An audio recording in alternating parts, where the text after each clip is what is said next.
everyone, good morning to all of you. I'm Taranum Khatun and today I'm sitting here for introducing a Panchayat topper in 2023 of matriculation exam.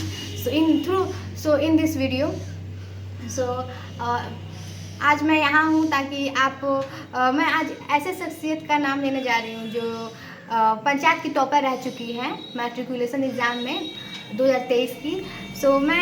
मैं उनसे मिलाने का मकसद यही रहा कि गांव की समाज की हर बेटियां जाने कि उन्होंने कैसे टॉपर बनी, वो कैसे ज़्यादा से ज़्यादा मार्क्स पाई, कैसे मेहनत किया, क्या स्ट्रेटजी रहा उनका, ताकि वो गांव की हर बेटियां, समाज की हर स्टूडेंट, हर बेटियां ज़्यादा से ज़्यादा मार्क्स पा सके। तो चलिए उन्हीं से जानते हैं कि उनकी क्या स्ट्रेटजी रही। प्लीज़ मैं आपसे रिक्वेस्ट करती हूँ कि आप अपनी स्ट्रेटजी, अपने जो सीक्रेट्स जो रहे, आपने कैसे मेहनत की, अपने एक्सपीरियंस बताइए, प्लीज़ शेयर कीजिए हम लोगों के साथ। Hello everyone, good morning. First of all, I'd like to thank you for giving me this opportunity to share my matric journey. I'm Simran Khatun and I'm daughter of Mohammad Imtiaz Khan and now I'm a student of DC by Ansari sir. आज हम आप लोगों को अपने कुछ matric के experience share करना चाहते हैं। सबसे पहले तो मैं जहाँ कहीं भी ट्यूशन या स्कूल पढ़ी हूँ वहाँ पे मैं रेगुलर रहती थी, कंटिन्यू, क्योंकि मुझे ऐसा लगता था कि कौन से एक दिन अगर मैं अब्सेंट कर लूँ तो वहाँ पे कौन सा मेरा इम्पोर्टेंट चीज़ मिस हो जाएगा, कौन सा बहुत ही इम्पोर्टेंट चीज़ से मैं नहीं मिल पाऊँगी। इसलिए मैं रेगुलर जाती थी, कंटिन्यू रहती थी अपना ट्यूशन स्कूल। उसके बाद टीचर लोग जो कुछ भी होमवर्क देते थे या फिर जो कुछ भी बोलते थे करने के लिए, उसे मैं पूरा फॉलो करती थी, अपना होमवर्क डेली कंप्लीट करती थी और टीचर के बताए हुए हर तरीके को पूरा फॉलो करती थी। उसके बाद सभी बच्चे जब पढ़ने बैठते हैं तो उन्हें बहुत सारा कन्फ्यूज़न रहता है, क्योंकि बहुत सारे सब्जेक्ट्स रहते हैं पढ़ने के लिए, तो वो सोचने लगते हैं कौन सा सब्जेक्ट पढ़े क्या। इसी कन्फ्यूज़न में वो पढ़ ही नहीं पाते हैं अच्छे से, इसी कन्फ्यूज़न की वजह से कि क्या पढ़े क्या नहीं।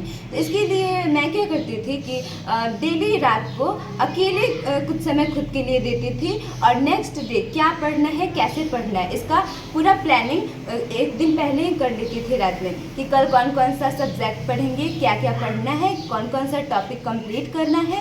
और फिर दिन भर जो भी प्रेशर रहता था वो सारा क्लियर हो जाता था जब खुद के लिए थोड़ा सा समय दिया जाता है तो। और दिन भर जो भी मुझे कमी लगता था कि आज मैंने ये चीज़ ठीक से नहीं पढ़ा, जो कुछ भी, उसे नेक्स्ट डे सुधारती थी और डेली नेक्स्ट डे का प्लानिंग रात में कर लेती थी।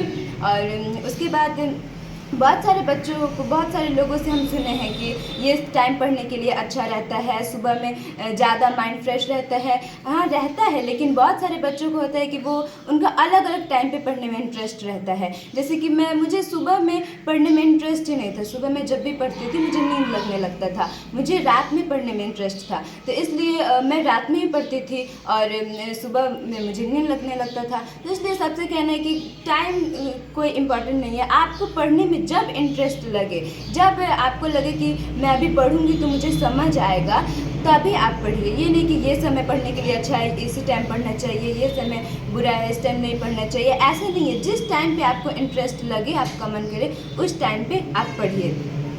तो इस तरह आप लोग अच्छे से पढ़ पाएंगे। और सभी बच्चे एग्ज़ाम जैसे करीब आता जाता है बहुत प्रेशर लेने लगते हैं माइंड पे। अपने एग्ज़ाम का चिंता करना अच्छी बात है, जब तक आप चिंता नहीं करेंगे तब तक आप कैसे अपने एग्ज़ाम की तैयारी कर पाएंगे। लेकिन उस चिंता को प्रेशर में मत बदलिए, क्योंकि जब हमारे माइंड पे प्रेशर होने लगता है तब हम चीज़ों को भूलने लगते हैं, हम और प्रेशर में जाने लगते हैं कि कैसे पढ़े क्या पढ़े। इस वजह से हम कुछ समझ ही नहीं पाते हैं, कन्फ्यूज़न में रह जाते हैं। तो अपने माइंड पे प्रेशर मत लीजिए और जो कुछ भी उसे अच्छे से बस पढ़ते जाइए। और सिर्फ कुछ बच्चों को हम देखते हैं कि सिर्फ मार्क्स के पीछे भागते हैं कि मैट्रिक में, इंटर में इतना मार्क्स लाना है, मुझे मार्क्स हाई चाहिए। मार्क्स से क्या मतलब है?